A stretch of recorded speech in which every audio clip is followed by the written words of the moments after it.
Okay, this is the last chapter of Leviticus. This is redeeming what is the Lord's. The Lord said to Moses, speaking to the Israelites, and say to them, if anyone makes a special vow to dedicate persons to the Lord by giving equivalent values, set the value of a male between the ages of 20 and 60 at 50 shekels of silver, according to the sanctuary shekel. If it is a female, set her value at 30 shekels. If it is a person between the ages of 5 and 20, set the value of a male at 20 shekels, and of a female at 10 shekels. If it is a person between 1 month and 5 years, set the value of that of a male at 5 shekels of silver, and that of a female at 3 shekels of silver. If it is a person 60 years old or more, set the value of a male at 15 shekels, and of a female at 10 shekels. If anyone making the vow is too poor to pay the specified amount, he is to present the person to the priest, who will set the value for him according to what the man making the vow can afford.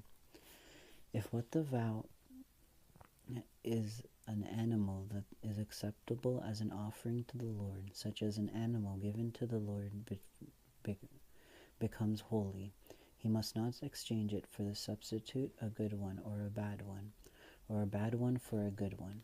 If he should substitute one animal for another, both it and the substitute become holy.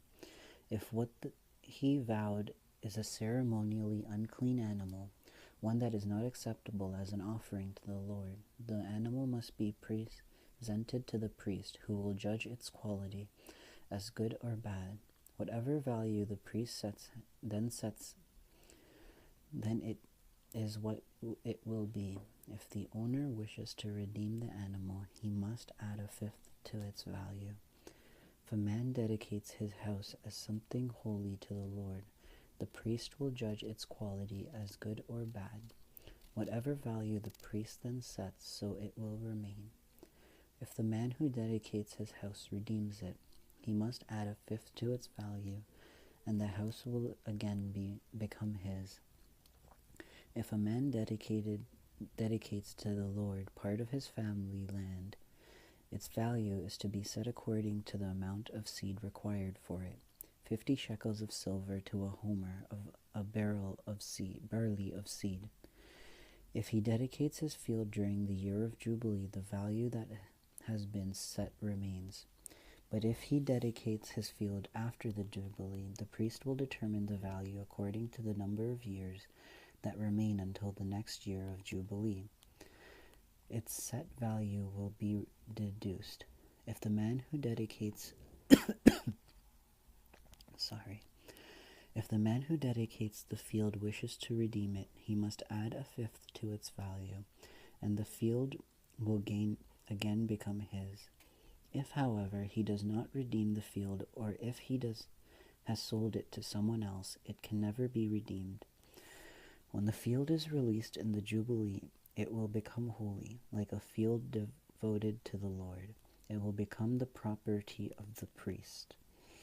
If a man dedicates to the Lord a field he has bought, which is not part of his family land, the priest will determine its value up to the year of Jubilee, and the man must pay its value on that day as something holy to the Lord. In the year of the Jubilee, the field will revert to the person from whom he bought it, and the one whose land it was. Every value is to be set accordingly to the sanctuary shekel, 20 gerah to the shekel. No one, however, may deduct the firstborn of an animal, since the firstborn belongs to the Lord, whether an ox or a sheep, or it is the Lord's. If it is one of the unclean animals, he may buy it back at its set value, adding a fifth to the value of it. If he does not redeem it, it is to be sold at its set value. But nothing a man owns or devotes to the Lord, whether man or animal or family land, may be sold or redeemed. Everything is so devoted is most holy to the Lord. No person devoted to destruction may be ransomed. He must be put to death. A tithe of everything from the land, whether grain from the soil or fruit from the trees, belongs to the Lord. It is holy to the Lord. If a man redeems any of this tithe, he must add a fifth to the value to it, the entire tithe of the herd and the flock. Every 10th animal that possesses under the shepherd's rod will be holy to the Lord. He must not pick out the good from the bad, or make substitution. If he does make substitution, both the animal and its substitute become holy and cannot be redeemed. These are the commands the Lord gave Moses on Mount Sinai for the Israelites. And that's the last chapter. So yeah, I'm gonna do a wrap-up video on the whole